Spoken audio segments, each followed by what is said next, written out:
तुम्हारा शौहर जैसा भी है ना, कम बोलता हो या ज्यादा, सख्त मिजाज हो या नरम दिल, गुस्सा जल्दी करता हो या सब्र वाला,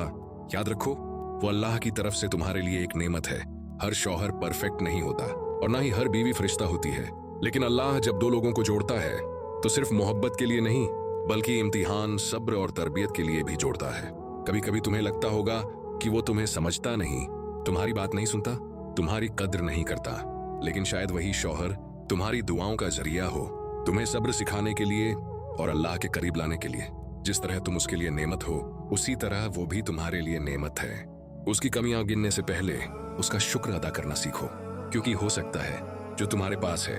वो किसी और की जिंदगी का सपना हो। इसलिए शिकायत कम, दुआ ज्यादा किया करो, बदलने की जिद छोड़कर संभालने की कोशिश करो, क्योंकि अल्लाह ने जो जोड़ा बनाया है उसमें कोई ना कोई खैर जरूर छुपी होती है।